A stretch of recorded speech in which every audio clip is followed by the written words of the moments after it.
Welcome to Breaking Paradigms, a podcast where we talk about global perspectives on spatial planning in practice and theory, by Constanze Frech and Kusché. Today we're conducting a little experiment. Get a piece of paper and a pen, or open a writing app on your phone to create a list. Ready? Let's check if your place is walkable. Think of the basics you always have in your fridge or pantry. Your everyday needed food. What is your nearest food supplier?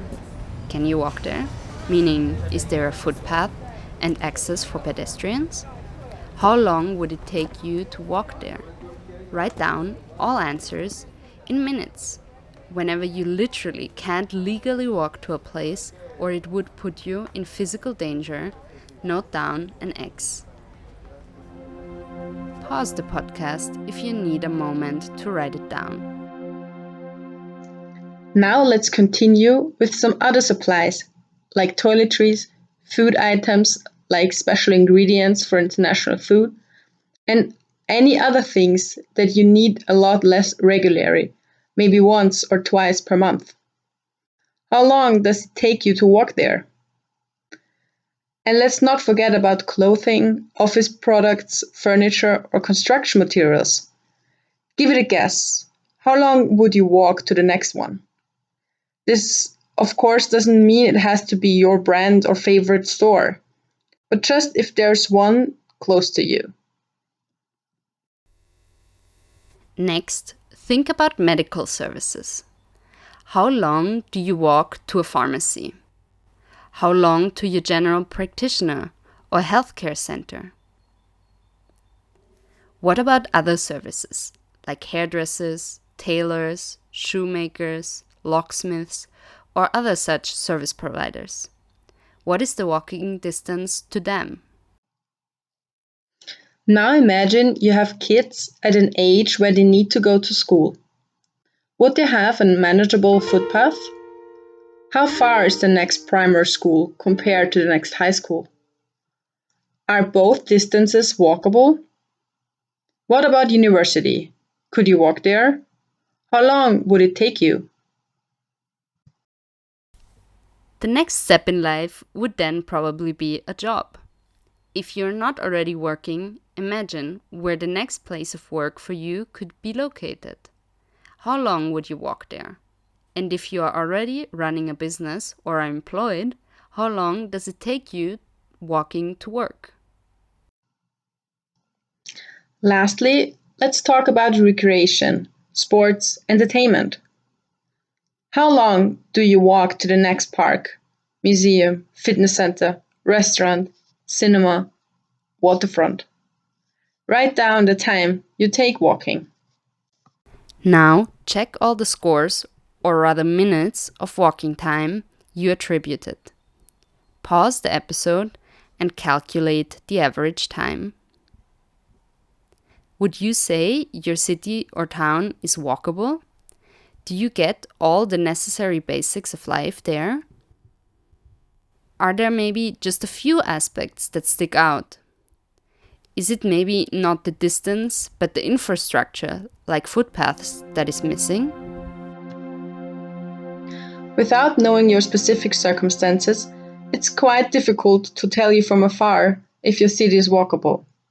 But if your average score comes in at under 30 minutes, we would say it's very walkable.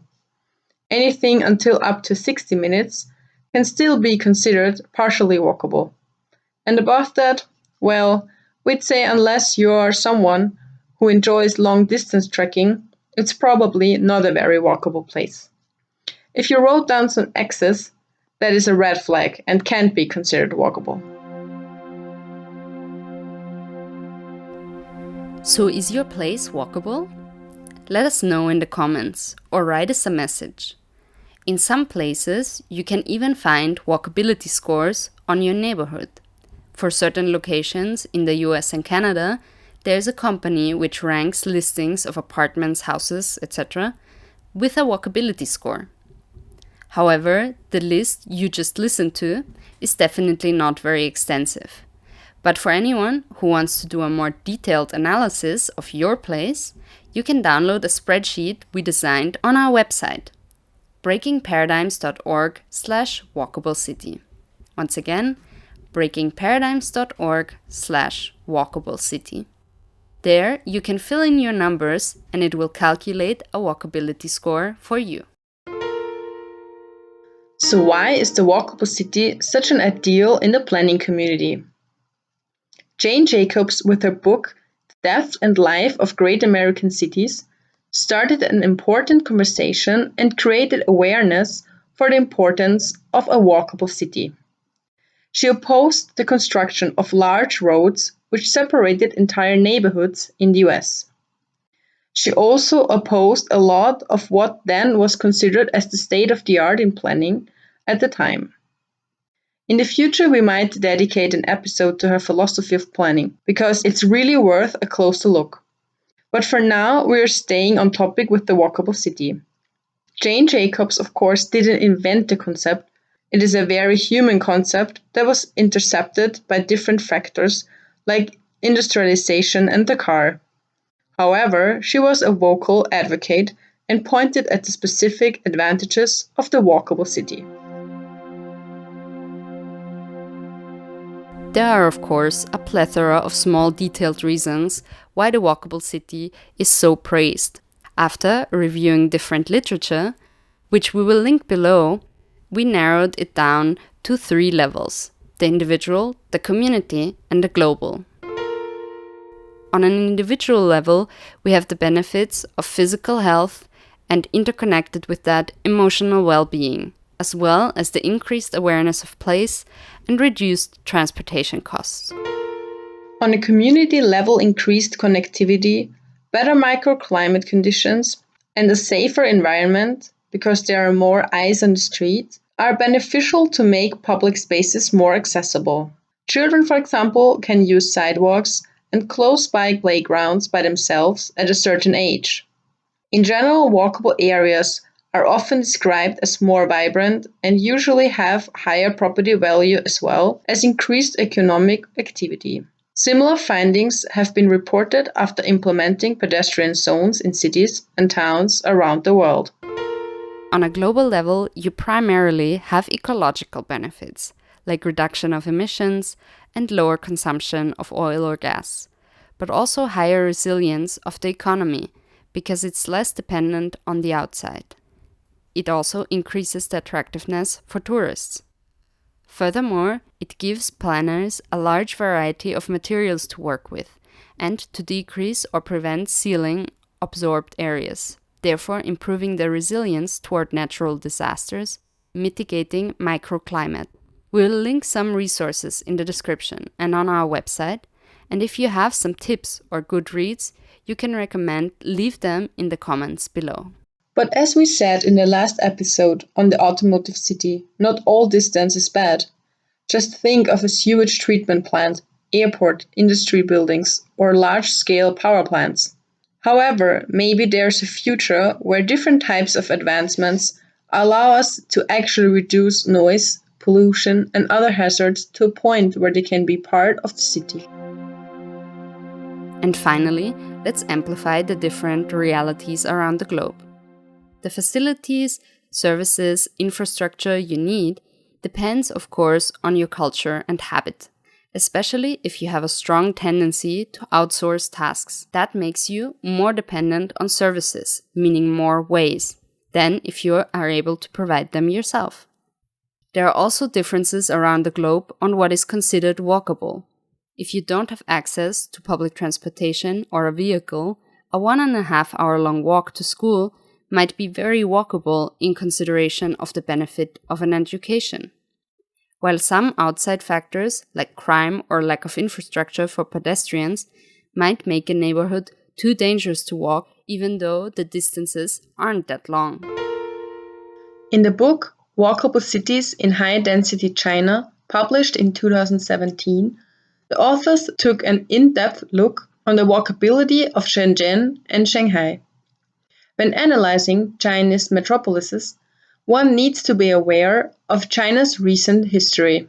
The last 30 years of China's opening caused an extremely fast industrialization and therefore high-speed development.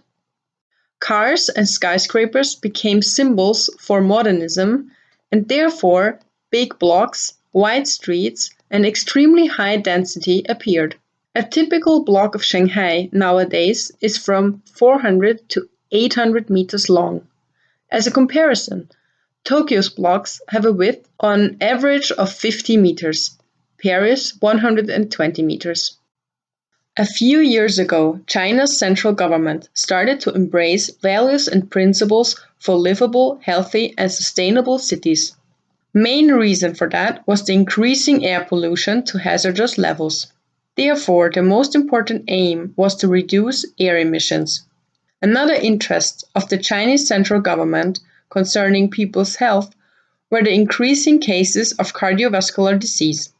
Due to the fact that the walkable city could tackle both, that concept slowly gained more popularity in Chinese urban planning. Current studies in Chinese cities show a correlation between urban form and fabric and air quality. Deduced from those results, optimal ratios of so-called street valleys and orientation of buildings are given to use wind conditions for better ventilation. Chinese urban planners define 4 elements: land use, urban form and fabric, road and transportation system, green and open spaces. TOD, transit-oriented development, is part of China's urban planning strategy. The walkability is only slowly gaining importance. Urban planners recommend mixed-use planning. According to US studies, show mixed-use cities better air quality. Therefore, zoning is recommended to put daily life destinations and schools close to pedestrian and cycle paths, and polluting areas not adjacent to residential areas. Living complexes and residential compounds should also have daily supply in walkable or bikeable distance. 400 to 2,000 meters are considered as walkable. Up to 4.2 kilometers are seen as bikeable, and the distance for public transport is quantified with 9.6 kilometers. Of course, also road and transportation systems play an important role. Bad walkability and bad public transport lead people to use their car instead, which again causes air pollution. And finally, green and open spaces. As already mentioned, are wind corridors, especially green axes, helpful for ventilation and dust detention. Green areas also motivate people for outdoor activity. In the US and Europe, parks are mostly used for recreation and sports. In China, it's also very common to use squares and wider sidewalks for activities like dancing, tai chi, or street calligraphy. Having such places close to residential areas helps also to increase the population's health and happiness. All in all, walkable cities seem to be the healthy and environmentally friendly way of life. But is that the whole story? In 2013, Christian Holz-Rau and Kathrin from TU Dortmund discussed in their paper how commuting and travel habits correlate to the size of the inhabited municipality. Parts of the results showed people who live in small villages normally have longer ways in their daily routines, opposed to people in city who can satisfy their necessities and wishes just around the corner. But vibrant urban places, which are normally walkable, are often home to a group of society which is globally linked, often internationally working and far traveling. The German study showed that the urban population have potentially a more mobile lifestyle in terms of travel, opposed to the rural population who often travel a lot less.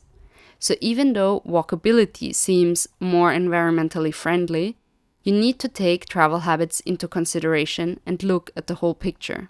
This is just to say that we should take walkability with a grain of salt, and not to fall into a narrative that a walkable city can mitigate all social and environmental challenges. What do you think about the walkable city as a concept? How does it compare to others? What is your score? What do you think are the biggest hurdles? Let us know in the comments on YouTube, on our website, or send us an email. We're interested in your stories. And if you're interested in some cool spatial planner t-shirt or mug, check out our shop at breakingparadigms.org/shop. This was Breaking Paradigms by Constanze Frech and Sarah Kusché. Be part of the conversation. If you like what we do, consider supporting us and join our Patreon community. Connect with us on Facebook, YouTube, and at breakingparadigms.org. Content and editing by Constanze Frech and Sarah Kusché. Sound design by Dídac Barroso and Florian Frech.